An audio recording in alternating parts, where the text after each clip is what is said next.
organization. I'm going to start with a picture of a US president. It's not a picture I have up here because he's my favorite president. I don't really have any sort of relationship with him at all. There is one attribute about this president, which I'll get back to later, which I think is relevant to the GDPR. And it's an attribute that perhaps we don't see in current generations, or should we say the current generation of presidents. But I'll get back to that. Now, the GDPR.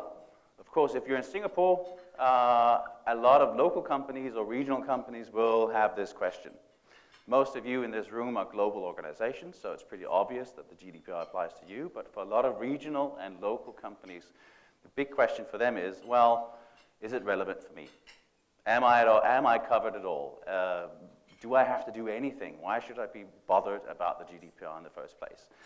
And the answer to that is that, well, the GDPR, even though it is a European regulation, it is also global because it applies to all companies that deal with data concerning EU residents or EU citizens. So if you deal with data, if you target EU citizens with anything you do and you collect data on them, then by default, almost by default, you should be compliant with the GDPR. And that's why a lot of people have called the GDPR the first global data law, data protection law.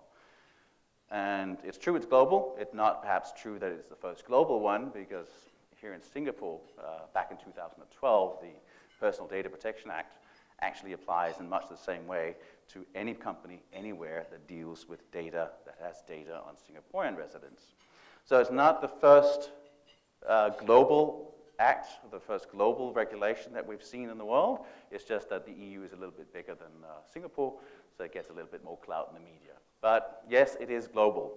So when you ask, or a company asks you, your opinion on whether or not they are subject to the GDPR, the default question should always be, yes, you are. Because it doesn't take that much to fall under the scope of the GDPR, because all you need to show in what you do and business-wise is that you have some kind of intention and sort of any kind of intention to deal with and track EU citizens. And it doesn't take much to show that intention. One obvious example is this one. This is one of the Singaporean or Asian web shops. By default, it shouldn't really apply to the GDPR or fall under the scope of the GDPR, but it does one thing that automatically puts it under the scope of the GDPR, and that is the fact that it actually offers buyers to see the prices in their local currencies. If you show currencies on a web shop in any EU currency, you're caught. You're part of the GDPR scope. There's nothing you could do about that. So it doesn't take much, and we know that a lot of Singaporean companies, of course, appreciate that. This is a good example of one, Amibi, which is a Singapore-owned and Singapore-based mobile advertising platform, which also shows you the other aspect of it, because it doesn't necessarily need to be a company that caters to EU corporates, EU citizens as customers.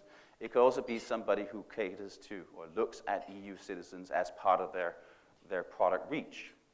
So an advertising network is a good example, because it's a company that tries to place ads with relevant people all over the globe, including in the European Union, which means that it, by default, is under the scope of the GDPR.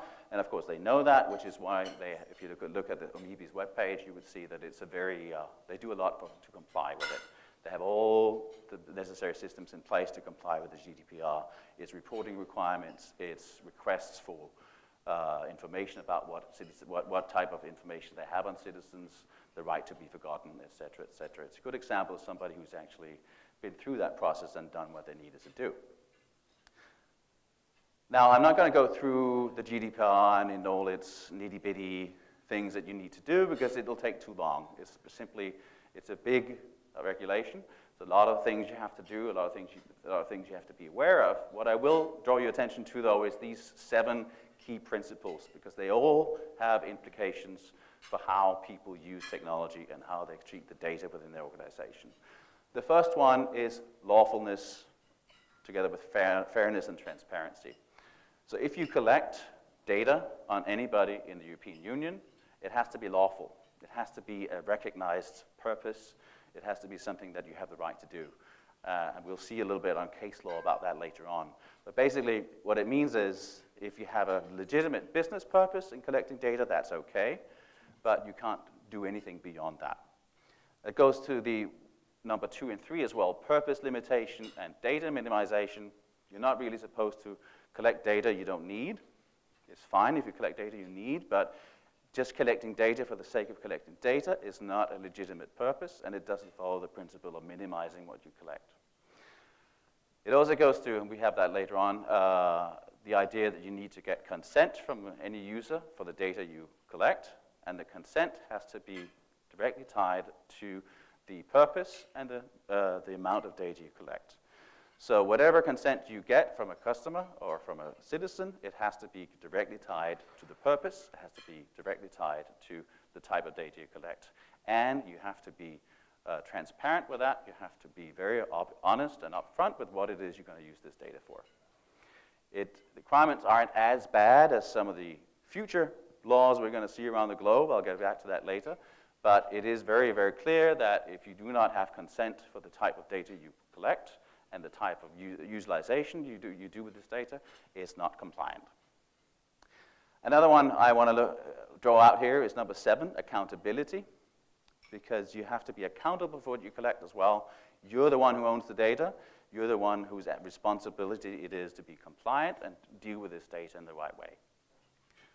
So if you look at the sort of the whole information collection lifecycle, you can see here in different ways how it falls into these 7 principles. It's not an exhaustive list, but these are sort of pointers as to where you have to be, what you have to be aware of during the life cycle. So data collection, it has to be lawful in the first place. If you don't have a legitimate purpose for collecting the data is not allowed. You have to be transparent with how you collect it and what you collect, why you collect it, and of course you have to get the consent from the subject. You also need, when you process the data, when you actually mine the data and get some information or some actual know-how out of that, you need to make sure that you are specific with this purpose and that you've communicated that purpose to the individual. You have to make sure that the consent is specific, as I said before, to that purpose and the nature of the data you collect. And you have to be able to notify not only the citizens, but also governments in terms of what happens to that data if something goes wrong. Data storage and security, well, you can't keep it beyond what's necessary for the purpose you collected it for. You need to encrypt sensitive data. That's pretty clear by now. You need to make sure that you have some kind of hold on which people get access to what, not only within your own organization, but also with the subcontractors you have who deal with that data on a daily basis. And finally, the data management. Who has access? How do they get access? Can we actually get data back? Can we retrieve the data? Can we delete the data if we need to? And can we inform the necessary authorities if something happens? And can we do that quickly and exhaustively? Oh. Now, of course, this is all fairly easy or manageable if we all do it within our own organizations only. But this is my only data slide for Ecosystm. This is something that Carl will get into in more detail later on. But the two things here that are important are the 2 last numbers, because 51% of organizations, that's what our data shows, actually have sensitive data in the cloud, in public cloud in Asia Pacific. So that already tells us that, okay, this is not something that's easily manageable. And 45% think or believe that the security features from these public cloud providers are sufficient. Now, of course, this is where we have to look at, well, when is it security, when is it compliant, and when is it information security in the sense that we can maintain privacy, but also retrievability as the GDPR mandates us. So one thing that they might be efficient against hackers, secure against hackers, but that does not necessarily mean that they comply with the rest of the rule set out by the GDPR. So one of the things that we've been eagerly awaiting, of course, with the GDPR is, well, we know, you probably know all of you, that the possible fines under the GDPR are quite hefty. it can be up to 4% of annual turnover, global turnover for an organization. So it typically says up to 40 million euros or 4%, or 20 million euros or 4% of annual global turnover, whichever is higher. So if you're a global organization, we have IBM here today, 4% of your annual global turnover, do you even know what that is? Yeah, there you go. So that's a hefty fine. That's something that most organizations would feel on the bottom line, and would find it difficult to explain to their shareholders. It hasn't been that bad, though, so far. This is the only official tally of fines that has been done so far by the European Union, looking at EEA countries, so it's not just European Union countries, it's also some of the EEA countries like Norway, Iceland, Liechtenstein. This does not include all of the European Union. You can see it's 11 countries, and this is after 9 months.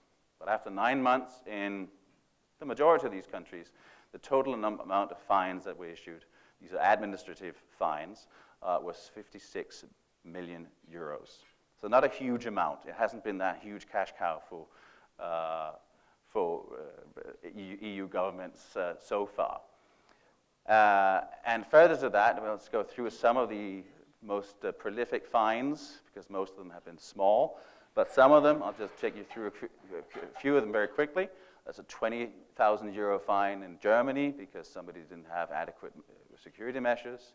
There is a 4,800 euro fine, which is manageable, for a cafe in Austria. Obviously, that's not a huge fine, but it's also a small business. But it shows you that it's not only big business that's affected by this law. And it's also an interesting view of the purpose limitation and legality principle, because this was a cafe that was video monitoring its customers on the sidewalk. So it had tables outside. It wanted to video monitor these customers, which was in itself a legitimate purpose. But the trouble was that they actually had quite a bit of the pavement next to it in the picture of the video as well. That was not lawful. You can't make this a public surveillance, but it's okay to survey your customers. The Portuguese one I'll get back to, but that was a fine of 400,000. Then there's one in Denmark, where I come from, so I had to bring that in. It's also one of the bigger ones, 160,000 euros for a taxi company because they failed to anonymize the data, even after they had been mandated to do so by the relevant authority. And then, of course, because the total, as you saw here, was 56 million, then there is the one biggie, which is 50 million euros. It's still far away from 4 billion. But it's 50 million euros, after all, is something that attracts headlines, and this certainly did. And of course, this was Google. It would kind of have to be either Facebook or Google. But 50 million euros, and this was for France alone. And that's because they failed to get the proper consent. They failed to be transparent with what they were using the data for. We know that applies a lot to Google, although they're getting better at telling you what the data is used for. As per my email before, I know what they're using that for on me. They're tracking what I do, where I go. Facebook has been less open about that. Let's face it, we've had quite a few scandals, and they've even lied about, or at least not been forthcoming with what they use their data for. So we know that more fines for these biggies are in the works, because the European Commission is really targeting both of them, not just on a country level, but on a pan-European level. So stay tuned for further fines. And also stay tuned for the fact that a lot of the authorities around Europe are now really gearing up for how to issue fines and how to deal with the workflow. Because that has been one of the big issues for them so far. The GDPR is new to everyone. So this is the UK, which wasn't part of that 56 million euro summary before. But the UK has had tons of notifications. Only a fraction of them actually result in some kind of penalty, fiscal penalty. Only 0.25% of the notifications they get result in some kind of penalty. There are key reasons for that. One, it's just too many. Some of them are too small to bother with, but people notify about everything because they're fearful that they notify too little, and they don't want to be fined because they didn't notify, they failed to notify in the right way or at the right time. So better safe than sorry. So all the European authorities are being inundated with notifications under the GDPR, at least as we speak. As we move forward, probably most certainly larger organizations will get a better feel for when to notice, what to notify. But as we're looking at it now, everybody's just making notifications about everything. And that, of course, means that most European organizations are totally understaffed and overworked right now. They just cannot follow up with the whole thing. What it also shows us is that even though you have a breach, something that wasn't compliant, and you notify authorities about it, as long as you cooperate and remain transparent about it after the fact, it helps. So if you actually help, if you cooperate with them, you follow their instructions once you've notified of a breach, it helps. You can earn a lot of goodwill after the fact if you're just open and transparent and compliant with the authorities once it's happened. Now, of course, this still doesn't apply to companies in Singapore. If you have an affiliate in Singapore, it's obvious you will be within the target sphere of the GDPR, and if a fine is issued, you will need to pay it through that local subsidiary. If you don't, then there are rules in the GDPR that state that you need to have a legal representative in that country. And that could be anything. It could be a legal entity. It could be some guy in an office like this guy here who's got nothing else to do or has a job next to being a representative of your company. But if you are a company here in Singapore which does business, does track citizens in the European Union, but don't have an affiliate office there, the GDPR mandates that you need to appoint a representative in one of the European countries that you're in. Preferably the most relevant one, the one where you collect most of the information. If it's pan-European, you can pretty much choose anywhere. There are a few exceptions to that, and that is if you're only collecting it once in a while, if there's no really sensitive data being collected. That could be healthcare data, that could be criminal data, or criminal history data, and also if there's no real risk associated with the type of data that you collect. If all these three are okay, then you don't have to appoint anybody. Still, you might be subject to enforcement. You might be subject to a fine. And then it becomes a question of, well, let's say the French authorities issue a 15 million euro fine to a Singaporean company because they have really been bad boys. What happens? And, well, the truth of the matter, nothing. Because that is the effect of the rules we have in place right now. Singapore is a little bit of a safe haven because the directive, or the regulation actually stipulates sort of a, well, we'll deal with that later approach to enforcement of the GDPR outside the European Union, because it just says that, well, we'll work on that. We'll figure that out. So they need to have reciprocal bilateral agreements in place with different countries in order to be able to enforce these fines. Very few of those have been made. There's one in Japan, as we'll see later. But in Singapore, no, nothing, except for one country, which is soon to be irrelevant, and that's the United Kingdom. There is one of these agreements in place with the UK. Of course, come this summer, the UK is no longer part of the European Union, but they will have rules in place that are similar to the GDPR. Which brings me back to this guy again. Does anybody have an idea why I put a picture of Harry Truman on here? Well, the clue's in the picture. It's not the guy. It's what he was known for to have in his office, and that was this one. He was known to say, well, he had his sign on his desk in the Oval Office, and it basically said, the buck stops here. So that's a metaphor for saying, well, the responsibility is mine.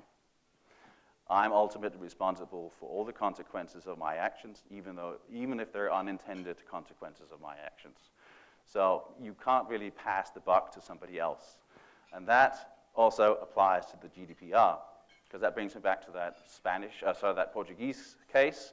It was a hospital being fined 400,000 euros for having a system in place where they had obviously profiles of everybody who worked there, but they had more profiles than actually were people working there. There were more doctors in the system than there were in the hospital.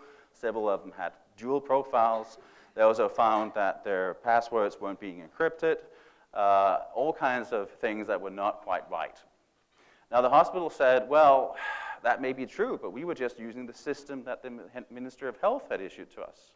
Not our system, but it didn't work out. The Portuguese authorities ultimately said, well, it doesn't really matter. The fact is that you were the user of the data, you put the data there, you were the user of the system. In that respect, under the GDPR, that was your system, and the buck stops with you. You can't pass that on to somebody else, i.e. the Ministry of Health. So here you go, pay $400,000. Now this may still be contested in the courts in Portugal, but for now, this is probably the approach we have to look at when we look at the GDPR. And of course, it has huge implications when it comes to the use of cloud computing. Because when you use cloud, which is basically the same thing as looking at that Portuguese example, you use somebody else's system. A lot of you are cloud providers. So you may look at two sides of the same coin here. If you're a cloud customer, these are questions that you have to ask your cloud provider. If you're a cloud provider, these are questions that you have to be ready to answer from your customer. So where is the data stored? If it's a cloud, if it's a global cloud, where is it mirrored? Typically, the data will be mirrored several places if it's a large provider. Where is it backed up? And where are all these storage sets backed up? How is the data protected? That includes the mirrored data and the backups. Who has access to it, including all these 3 data sets? How private is it? Can it all be retrieved? Can you actually get to all of them? Can you delete all of them? Or can you delete snippets of data from all of them in case somebody asks you to erase their history? Can it be done from all the data sets you have lying around? And that, by the way, includes paper you might have somewhere. Not something that a cloud provider will have an issue with, but if you're in your internal organization, this is not just relevant to data, that's bits and bytes. It's also relevant to papers you may have lying around. Can your cloud provider, or can you as a cloud provider, do you have the mechanisms in place to notify your customer and ultimately authorities of any kind of breach that happened? Could be hacking, could be that you lost something, it could be any kind of thing. It could be an internal breach that somebody on your staff was accessing stuff they weren't supposed to access. And then there's the big one at the end, that's internal liability. Fixing out how you and your client, or you and your provider, fix this internally after the fact. Let's say a major breach has happened with a cloud provider, and the customer of that cloud provider is fined €1 million. Who is liable for that? Well, that's the customer, of course, the user of the cloud data, but you need to have internal agreements in place in the contract that states that you can actually get some of that money back from your cloud provider, or you as a cloud provider will indemnify your customers. Now, the GDPR, of course, it may not be that it covers Singapore directly, but we are starting to see that as a trend elsewhere in the world, because the GDPR is fast becoming a blueprint for other legislative initiatives around the world. Australia, they amended their Privacy Act in 2018, February 2018, so they now have similar notification practices in place, or a similar notification scheme for breaches in place, very similar to the GDPR. Japan's rule is a bit older, but they still have made changes that make it more GDPR compliant, and they actually have an agreement together with the European Union about having equal measures in place going forward. So you'll see Japan becoming more and more close to the GDPR as well. Brazil has a law in place now that very closely follows the GDPR. They actually use the GDPR as a footprint. South Korea is older again, but a lot of the things in the Korean law are similar to the GDPR. United States, we know there's a lot happening. California is about to pass a law that's even harsher on the data providers than the GDPR, especially in terms of what rights individual customers, individual citizens have in terms of what can be done with their data. Obviously, Google and Facebook have been very much in mind when these were formed out, but we're also seeing federal authorities now looking at doing a pan-European minimum law that is very closely aligned with the GDPR. And then there's India. That was supposed to have happened last year. They have a draft law in place. It was supposed to be passed last year, then it didn't happen. Then it was supposed to be January Now they're saying June, but there's an election, and I'm sure the next government will have other things, other fish to fry before they get to that. So probably sometime in 2020, India will have passed a law that very closely resembles the GDPR as well. So that leads me to just the takeaways from this session. If you're a cloud customer, particularly, you need to ask questions from your cloud provider. If you're a cloud provider, you need to be able to answer all these questions. My list before was not exhaustive, but these are the main issues you have to deal with as a cloud provider. You need to be able to answer those questions and to assure your customers that you can take care of all of them and show them transparently how you're going to take care of all these questions that arise. If you're a strictly Singaporean company, you're pretty safe still. Any kind of breach you make might just be a reputational risk, not a money or fiscal risk to your company. But plan on, I would certainly encourage everybody to plan for the GDPR going forward, because that kind of is the closest you can get to future-proofing your company in terms of compliance, because we are seeing these rules being used as a template all around Asia-Pacific and the world going forward. And finally, remember, the buck stops with you. You're the ones who are responsible ultimately for what happens to your customer data. It's not a sub-provider, it's not somebody else, it's you. So thank you very much.